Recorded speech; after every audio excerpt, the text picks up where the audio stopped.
구속의 역사가 우리의 것이 될 때 우리의 인생에 회복이 일어난다 그랬습니다.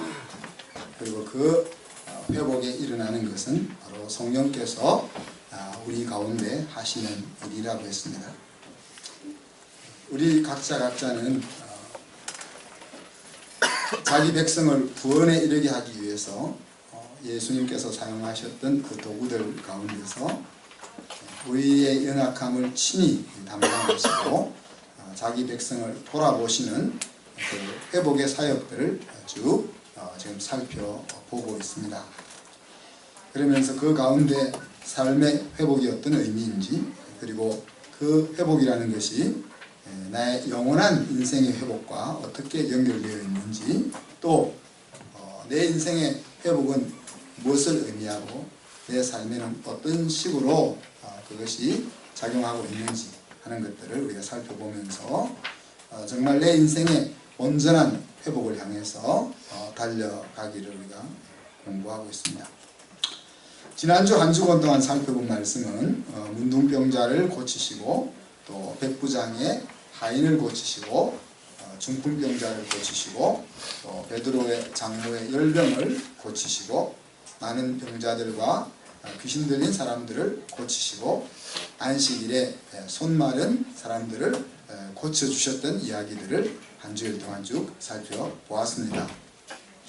이사야서의 말씀은 이와 같이 하나님의 고치시는 사역은 우리의 연약함을 담당하시는 것이라 그렇게 이야기했습니다. 그래서 오늘은 그 가운데서 중풍병자를 고치는 장면들을 같이 나눠보기를 원합니다.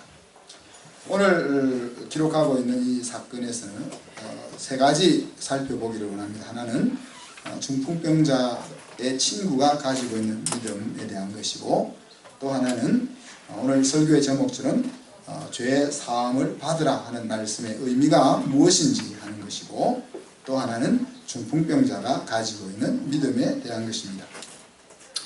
먼저 중풍병자의 친구들의 믿음을 한번 살펴봅시다. 예수님께서 가버나움에서 일을 하신 다음에 며칠이 지나서 다시 가버나움에 들어가셨다고 성경은 이야기합니다.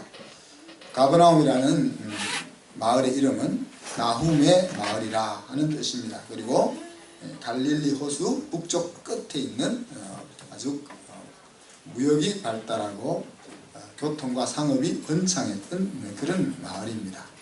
그곳에는 로마의 군대가 주둔하고 돈을 많이 버니까 큰 세관이 있는 성읍이었어요. 그죠? 그래서 갈릴리 지방에서 가장 큰 2층으로 된 회당이 있는 지역이 가버나움이었습니다. 제가 성지순례 가서 이걸 다 찍어놓고 오늘 보여드리려고 했는데 파워포인트에 올리지를 못하고 그냥 제 머릿속으로 그린 것을 보여드리겠습니다.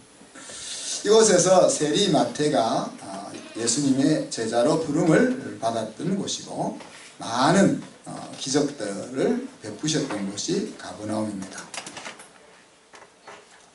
그래서 예수님의 제2의 고향과 같은 지방이 가버나움인데, 그런데 이렇게 많은 치유의 역사를 일으켰지만은 예수님으로부터 야단맞은 고장이기도 합니다. 그래서 마태복음 11장에 보면은 그들이 회개하지 않고 믿지 않아서 너희 성읍이 망할 거다 하는 예고를 듣는, 책망을 듣는 마을이기도 합니다. 마태복음에서 이렇게 이야기합니다. 가버나움아, 내가 하늘에까지 높아지겠느냐? 음부에까지 낮아지리라.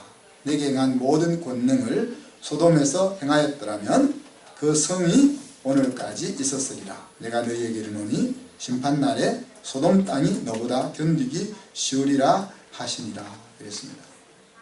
소돔과 고모라라고 하면은 사실 죄악의 도시를 대변하는 곳이지 않습니까? 그죠? 근데 그 소돔과 고모라 땅보다 더 마지막 날에 하나님 앞에 서기 힘든 마을이 가버나움이라 그렇게 이야기하고 있습니다. 그래서 6세기 이후로 이 가버나움 동네는 퇴락해서 사람이 살지 않는 마을로 전락하고 말았습니다. 바로 이 며칠 전에 예수님께서 이 가버나움에서 문둥병자를 고치셨죠. 그리고 문둥병자를 고치자 이제 몰려드는 무리들 때문에 더 이상 드러내어 놓고 예수님이 가버나움 마을로 들어가지를 못했습니다. 그런데 이제 며칠이 지나서 다시 소문 없이 조용히 이 지역을 방문하고 있는 거죠. 그런데 소문이 나지 않았지만 또 발 없는 소문을 듣고 발 디딜 틈이 없이 예수님을 만나러 사람들이 모여 들었다고 마가가 소개하고 있습니다. 그래서 방에도 사람이 가득 찼고 어느 성경에는 방 앞에 있는 문 앞에까지 사람들이 가득 차서 아무도 들어갈 수 없을 정도로 군중들이 모여 있었다 그랬습니다. 예수님은 그 모여든 군중들에게 하나님의 말씀을 가르치고 있는 그 시점이 오늘 이 말씀이 기록된 시점입니다. 이때 오늘 말씀에서 기록하고 있는 것처럼 내 친구가 침상에 중풍병자 하나를 메고 예수님을 만나기 위해서 나오죠. 그런데 보시다시피 예수님 근처로 다가갈 수 없는 상황을 발견하고는 곧장 지붕 위로 올라갑니다. 지붕 위로 올라가서 지붕을 덮고 있는 나무와 거적들을 걷어내고 예수님 위에서부터 침상을 달아내리죠. 근데 이 장면은 사실 아주 무례한 장면 아닙니까? 그죠? 근데 이 중풍병자의 내 친구가 친구의 행동이 잘했느냐 잘하지 못했느냐에 성경은 초점을 맞추고 있는 것이 아니고 그 중풍병자가 한 행동의 옳고 그름을 이야기하려고 하는 것이 아니라 그들이 자기 친구를 향하여 가지고 있는 마음과 예수님을 향하여 가지고 있는 믿음에 대한 것들을 이야기하고 있는 것입니다. 그래서 여러분이 이제 이런 일이 있다고 남의 집에 가서 지붕을 뜯고 이러면 안 되는 거예요. 그죠? 지붕을 뜯고 내린 것은 잘한 것이 아닙니다. 이제 성경은 그것을 이야기하려고 하는 것이 아니고 그 장면 속에 이 네 사람이 가지고 있는 마음을 이야기하려고 하는 거죠. 그들의 믿음이라는 것이 무엇입니까? 이 내 친구의 믿음이라는 것이 무엇입니까? 예수님에게 자기 친구를 데려다 놓으면은 예수님이 이 친구를 고쳐주실 수 있을 거야 라는 믿음을 그들이 가지고 있었고 그 믿음은 그냥 머릿속에 머물러 있는 것이 아니라 실질적으로 장벽이 그들 앞에 놓였음에도 불구하고 그 장벽을 뚫고 행동으로 옮기는 것으로 표현되고 있다는 것입니다.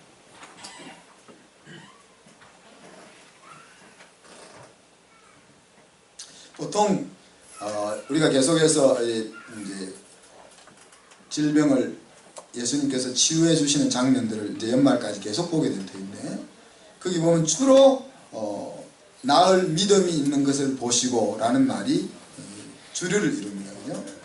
그래서 당사자가 하나님 앞에서 어떤 믿음을 가지고 있느냐가 가장 중요한 것으로 성경이 소개하고 있습니다. 그러나 오늘 말씀은 당사자의 믿음과는 전혀 상관없이 다른 사람의 믿음에 의해서 한 사람이 회복되고 있는 모습을 보게 되고요. 또 어떤 때는 당사자의 믿음도 아니고 본인의 또 주변 사람들의 믿음도 아니고 그냥 예수님이 낫게 해주시는 경우도 있습니다. 그래서 우리가 너무 한 가지로만 이렇게 몰아서 좀 좁혀서 말씀을 이해할 필요는 없을 줄로 생각합니다. 항상 말씀에 대해서 하나님의 역사에 대해서 열어놓고 받는 자세가 필요하리라고 여겨집니다. 이 하나님의 치유하시는 역사를 경험한다는 것은 은혜를 경험하는 거죠. 그죠? 그리고 또 그와 같은 하나님의 역사에 도구로 사용되고 있는 내 친구, 그 매개로 사용되는 것 역시 은혜라고 말할 수 있습니다. 그래서 오늘 예수님께서 이 내 친구의 믿음에 주목하시고 그 중풍병자를 고치시려고 했다 하는 이 장면에서 나의 믿음을 사용할 수 있는 곳이 어딘가 하는 것들을 좀 생각해 볼 수 있었으면 좋겠습니다. 그렇죠? 네. 저도 이제 이 말씀을 준비하기 전까지는 주로 이제 성도들이 기도를 부탁해도 자기가 열심히 기도하고 있는 사람의 기도는 내가 받아서 기도해 주지만 기도도 안 하면서 입만 기도를 부탁하는 사람은 기도 부탁을 잘 안 받아줬거든요. 그렇지 않습니까? 자기가 열심히 기도하면서 목사님 기도해 주세요 말이 되잖아요. 그죠? 자기는 기도 안 하고 목사님 기도해 주세요 하는 건 안 받아주는 것이 맞잖아요. 그죠? 뭘 아니에요. 맞지. 논리적으로 그게 맞죠. 맞는데 오늘 이 말씀을 보면서 그래도 기도해야 되겠구나. 대부분의 치유의 역사에서 병을 고침을 받는 사람의 믿음이 가장 중요하지만 오늘 말씀처럼 그 사람의 믿음에 상관없이 다른 사람의 믿음도 쓰일 수 있다는 거예요. 그 말은 여러분의 믿음이 여러분 주변에 있는 사람들의 인생의 회복에 기여할 수 있다. 얼마나 놀라운 일입니까? 그죠? 한 영혼이 회복된다는 것은 얼마나 놀라운 일인지 모르는데 그 일에 내가 쓰임 받을 수 있다. 두 번째는 이 이제 치유의 사건 속에서 예수님이 죄 사함을 받아라 이런 말씀을 하십니다. 그냥 중풍병자를 위해서 기도해 주시고 이렇게 세우시면 될 텐데 꼭 분란을 일으키는 말씀을 사용하시고 있습니다. 지금 서기관들은 또 바리새인들은 예수님의 일거수일투족을 또 그의 가르침을 예의주시하고 있습니다. 그것은 어떻게 하면 걸고 넘어질 수 있을까 하는 것들을 찾기 위해서 눈을 부릅뜨고 있는데 그것을 알고 계시면서도 분란이 될 수 있는 말씀을 예수님이 하시고 있는 거죠. 그래서 죄 사함을 받아라 그런 말씀을 하고 있습니다. 그리고 또 소다야 내 죄 사함을 받았느니라 그렇게 이야기하죠. 그 말을 듣고 서기관들이 야 속으로 생각합니다. 참남하다. 어떻게 하나님만이 할 수 있는 것을 자기가 마치 하나님인 것처럼 저렇게 할 수 있을까? 라고 속으로 궁시렁거리게 됩니다. 자, 예수님께서 모르고 이런 말을 하신 것이 아니잖아요. 그죠? 그럼 뭐 알면서 또 이런 서기관들의 반응이 나올 것을 아시면서도 이런 말씀을 하셨다는 것은 왜 이런 도발적인 말씀을 하셨을까? 에는 의도가 있다고 우리가 생각해 볼 수 있겠죠. 자, 병을 치료하는 것은 일단 당면한 문제로부터 사람이 회복되는 것입니다. 사람이 너무 아픈 자리에 오래 있으면 삶의 의욕도 잃어버리고 또 뭔가 하고자 하는 소망도 사라지게 마련이죠. 그죠? 그래서 내가 지금 당면하고 있는 문제를 벗어날 수 있는 것은 중요합니다. 그렇지만 오늘 예수님이 내 죄가 사함을 받았다 하는 이 말은 그 당면한 문제가 회복되는 것이 종착점이 아니라는 것을 암시하고 있는 거죠. 오늘 너가 이 질병을 치유받는 것은 이것을 출발로 해서 궁극적인 회복을 향하고 있다는 것을 지금 암시해주고 있다는 이야기입니다. 제가 계속 여러분에게 말씀드립니다. 우리가 너무 심각한 아픔 속에서 고통받고 있을 때 그 고통에서 회복되는 것은 중요하지 않습니까? 그러나 사실 인생은 누구나 할 것 없이 다 기운이 다 빠져서 돌아가시든지 기운이 다 빠져서 돌아가시는 사람보다 병들어서 돌아가는 사람이 더 많지 않습니까? 그럼 결국은 우리가 이 질병 때문에 이 세상을 떠나게 되고 질병은 또 우리를 하나님 앞으로 가게 만드는 통로로 쓰임을 받는다는 이야기죠. 그런 관점에서 바라보면 오늘 내가 아픈 것을 나음을 입었다는 것이 큰 의미가 없을 수도 있다는 거예요. 물론 아픈 것에서 벗어나서 좀 즐겁게 살 수 있다는 관점에서는 그것도 의미 있는 것이지만 영원한 인생의 관점에서 보면은 그거 그냥 아프고 그냥 죽어도 괜찮다는 이야기죠.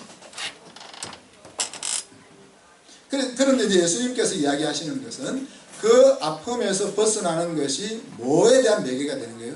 궁극적인 회복의 매개가 될 때 그 치유가 더 큰 의미가 있게 된다는 이야기입니다. 오늘 이 사건 가운데서 바리새인의 관심은 무엇이었습니까? 오늘 장면에서만 뿐만이 아니라 계속해서 바리새인들의 관점은 주님이 바라보는 관점과는 다릅니다. 오늘 읽질 않았지만 2장 23절부터 보면은 예수님의 제자들이 밀밭 사이를 지나가다가 배가 너무 고파서 이삭을 뜯어다가 비벼서 먹는 일이 있었습니다. 그 장면을 보고 바리새인들은 혼란하지요. 어찌 안식일에 하지 못할 일을 하느냐. 안식일에는 일하면 안 되는데 곡식알을 뜯어서 이렇게 비빈 것은 추수하는 일을 했다고 생각하는 거죠. 그런 생각을 가지고 있을 때 또 예수님은 일부러 회당에 들어가서 한 손 마른 병자를 안식일날 고칩니다. 사실 금요일날 고쳐도 되고 주일날 고쳐도 되고 6시 해가 떨어지고 난 뒤에 고쳐도 되는데 굳이 그런 생각을 가지고 있는 그 사람들 앞에서 안식일날 병자를 고치는 일을 하십니다.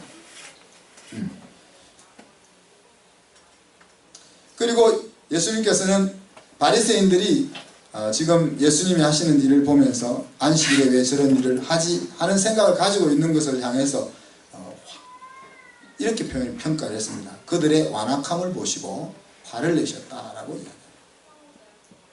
그러니까 그들이 가지고 있는 종교를 지켜나가는 것, 안식일에는 아무것도 일하지 않아야 된다 하는 그 종교를 지켜나가는 것에 대해서 예수님은 인생의 회복을 생각하지 않고 불에만 생각하는 것을 완악하다고 표현하고 화를 내셨다고 이야기하고 있습니다. 예수님의 관심은 무엇이었습니까? 너희들이 왜 그런 생각을 가지냐? 그러면서 내 죄 사함을 받았다. 그래서 일어나 내 상을 가지고 집으로 가라. 그렇게 중풍병자에 이야기하죠. 율법을 지키려는 마음은 중요하지만 그렇지만 왜 율법을 지키려고 하는지 하는 그 중심이 사라져버리면 율법을 지키는 것은 아무 의미가 없다는 이야기죠. 예수님의 관심은 사람을 살리는 데 있는 것입니다. 인생을 회복시키는 데 있는 것입니다. 바리새인들과 서기관의 관심은 자기들의 종교의 규칙을 지키는 데 있는 것이지만 예수님의 관심은 사람을 회복시키고 살리는 데 있다는 것입니다. 제가 비교육 전문가로서 학교를 시작하면서 학교를 운영하는 하나의 중요한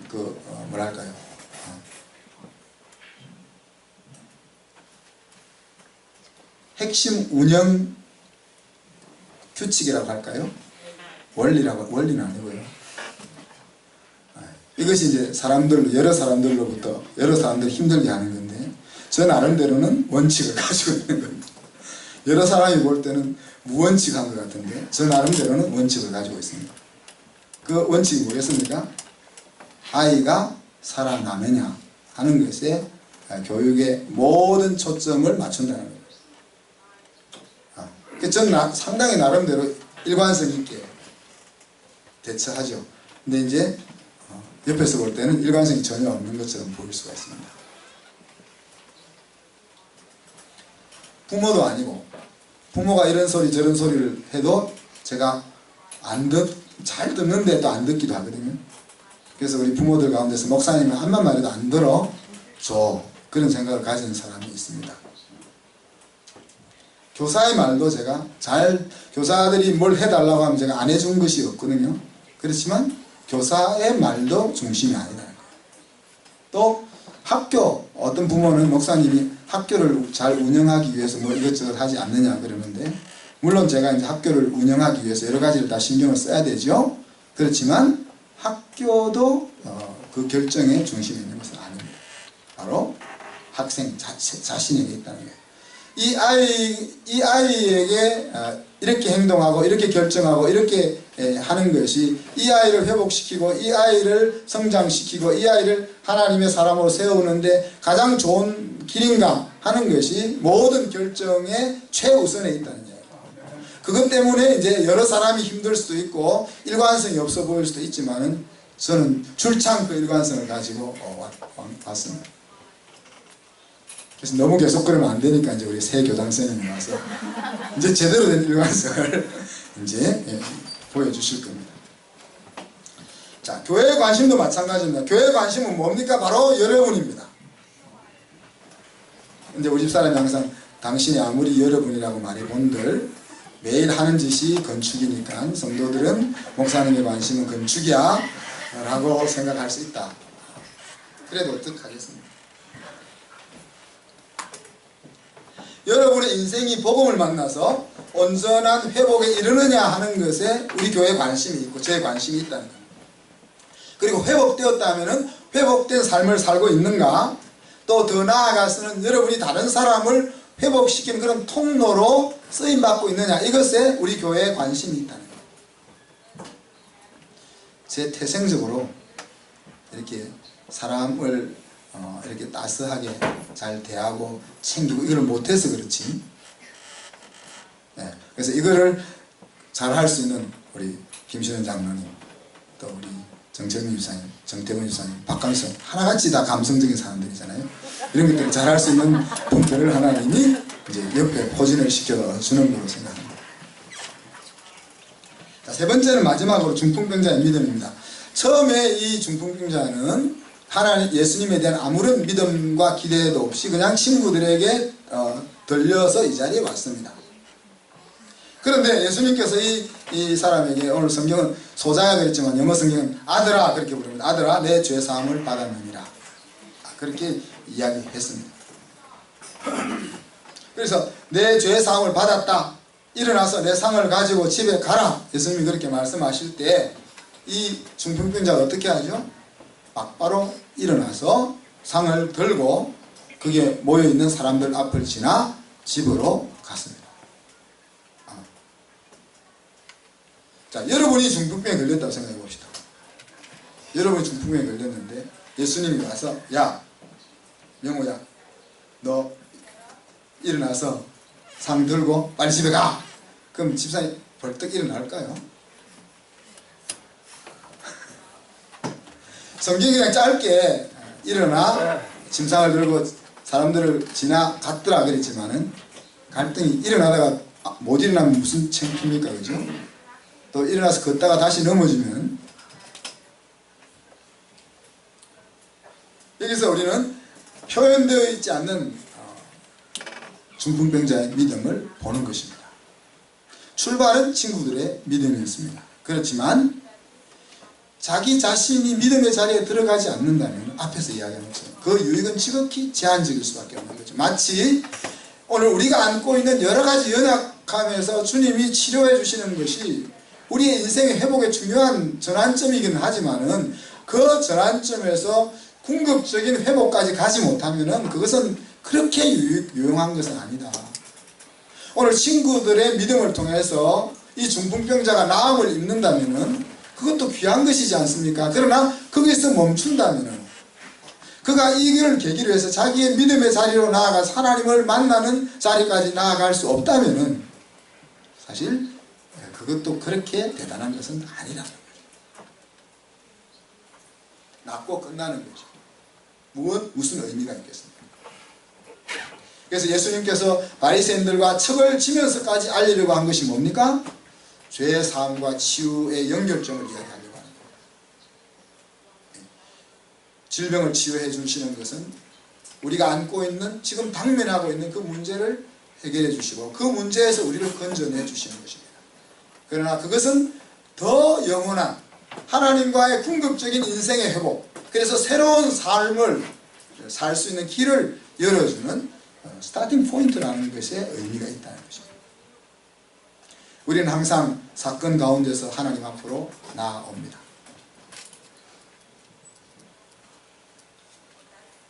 오늘 우리 가은이, 지원이 어머님 아버님과 새가족반을 했는데 이제 저기 좀 특별하신 분들 같아요. 이제 하나님을 모르시면서 자녀들 때문에 교회를 가야 되겠다 하는 생각을 가지셨다는 겁니다. 저는 굉장히 축복이라고 생각합니다. 저도 그런 축복을 40년 전에 가졌었는데, 사건이 일어나지 않았을 때 스스로 하나님 앞에 찾아오는 것은 큰 축복입니다. 대부분의 경우는 사건을 만나서 하나님 찾아오거든요.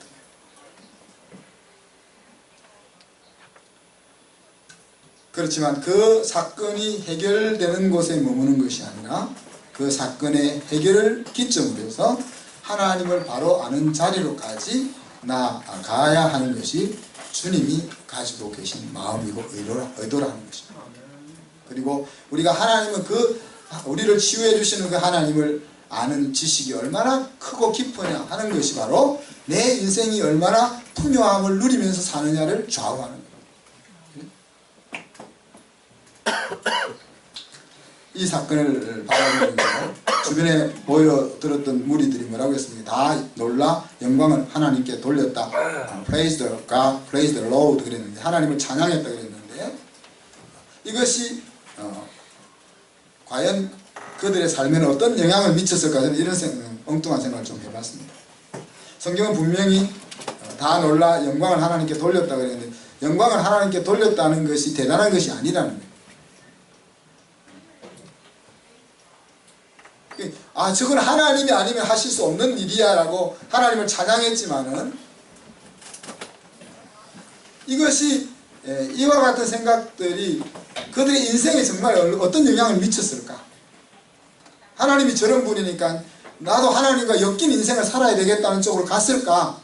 그냥 하나님이 정말 대단하신 분이야 라고 그냥 지나갔을까 하는 생각.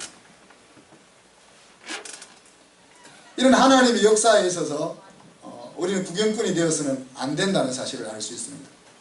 예수님께서 요한복음 2장에 가나의 혼인잔치에서 물을 포도주로 바꾸실 때 대부분의 그 잔치에 참여한 사람들이 포도주를 마셨습니다. 맛있는 포도주를 마셨습니다. 그냥 맛있는 포도주 먹고 끝난 겁니다. 그러나 물이 포도주로 된 것을 떠준 하인들은 그 일이 어떤 것인지 알았다 하지 않았습니다. 그래서 물 떠온 하인들은 알더라고 요한이 그렇게 기술을 하고 있습니다. 다시 말하면 그런 하나님의 그 치유의 역사 속에서 그냥 오늘 하나님이 하셨어 라고 지나가는 것이 아니라 그것을 통해서 내 삶에, 그것을 어떻게 내 삶에 연결시켜 보느냐 하는 것이 굉장히 중요하다는 거죠. 어떤 구경꾼의 그런 모습으로 성경을 바라보는 것이 아니라 구경꾼의 모습으로 하나님의 치유의 역사를 옆에서 관망하는 것이 아니라 바로 그 run through the Bible, 제가 항상 이야기하는 것처럼 마치 성경 속에 예수님과 함께 살아가는 것처럼 예수님이 지금 내 옆에 오셨고 내 문제와 내 필요에 함께 하시며 그 속에서 나를 어떻게 다루시는가 하는 것들을 함께 살아가는 그런 모습이 우리에게 필요하다는 거죠. 말씀을 마무리합니다. 회복에 사용되는 믿음과 또 문제 해결의 지향점이 어디라고 했습니까? 궁극적인 회복. 궁극적인 회복. 인생의 궁극적인 회복을 위해서 하나님은 우리가 만나는 여러 가지 문제들을 회복시켜 주신다는 겁니다. 또 한 걸음 더 나아가서 나의 믿음이라는 것이 다른 사람의 인생을 회복하는 데 크게 사용될 수 있다는 사실을 우리가 살펴보았습니다.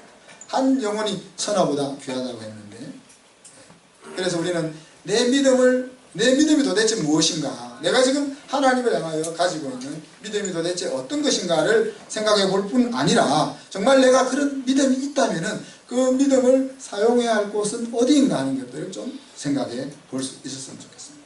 그리고는 자기 주도적 인식의 자리로 나아갔으면 좋겠습니다. 신앙에 있어서 삶에 있어서 타성과 관습에 젖지 말고 항상 그러려니 항상 그렇지라는 생각에 젖지 말고, 그래서 내가 직면한 문제가 무엇인지 좀 주도적으로 인식을 해보라는 이야기입니다. 그 말은 내가 회복돼야 될 부분이 어딘지, 여러분 우리는 이미 회복받았음에도 불구하고 또 계속 회복하는 과정 속에 있습니다. 근데 궁극적인 회복의 자리에 이르면은 제가 항상 이야기하는 우리의 복음을 만난 사람의 마음속에는 없어져야 될 단어가 몇 가지 있다 그랬습니다. 그 중에 하나가 상처라는 단어입니다. 그죠? 나폴레옹의 사전에 불가능이라는 것을 지워버렸듯이 우리 그리스도인의 사전에서 지워버려야 될 것은 상처라는 단어는 지워버려야 돼요. 왜? 그리스도의 복음을 통해서 우리가 완전히 회복되어서 새 사람이 되었기 때문에. 근데 아직도 우리는 누가 나에게 어떤 말을 하든지 누가 나에게 어떤 행동을 취하게 될 때 아킬레스건처럼 마음이 아주 이렇게 확 일어나는 용수철처럼 일어나는 그런 부분이 있다는 것은 아직도 온전한 회복의 자리에 이르지 못했다는 것을 이야기하죠. 그래서 그런 관점에서 내가 예수 그리스도를 만나고 복음을 만나서 회복받은 사람이지만은 정말 하나님이 목적하시는 궁극적인 그 회복의 관점에서 볼 때 내 속에 아직도 회복되어야 될 것이 무엇인지 하는 것들을 좀 주도적으로 인식해 보라는 이야기입니다. 그리고 내가 지금 당면하고 있는 문제가 있다면은 이것을 하나님께서 어떻게 해결해 주실까 하는 것을 기대해 보라는 이야기입니다. 그리고 내 삶이 회복되었다면 이제 회복된 사람으로서 어떤 건강한 삶으로 하루하루를 살아가야 할 건지 이런 것들이 좀 가슴 깊이 주도적으로 인식되어질 수 있기를 주님의 이름으로 축복합니다. 아멘. 기도하겠습니다. 하나님 사랑과 은혜를 감사합니다. 우리가 앞으로 몇 달 동안 하나님이 우리의 약함을 담당하시는 그 장면들을 계속해서 살펴보게 될 터인데 수많은 종류의 회복의 역사 가운데서 나의 회복을 돌아보며 또 궁극적인 회복이 나에게 어떤 위치에 있는지를 살펴보면서 참으로 내 인생이 예수 그리스도 안에서 복음 안에서 완전히 새로워질 수 있기를 기대합니다. 사랑하는 주님, 또한 우리가 가지고 있는 그 적은 믿음이 한 인생을 소성시킬 수 있다는 이 놀라운 진리를 우리가 발견하면서 주님, 우리의 작은 희생과 수고를 또 작은 믿음을 사용하기를 원하시는 하나님의 그 마음을 제대로 헤아려서 우리 주변에 선한 영향력을 미쳐나갈 수 있는 저희들이 되게 하여 주시옵소서. 감사드리며 예수 그리스도 이름으로 기도하옵나이다. 아멘.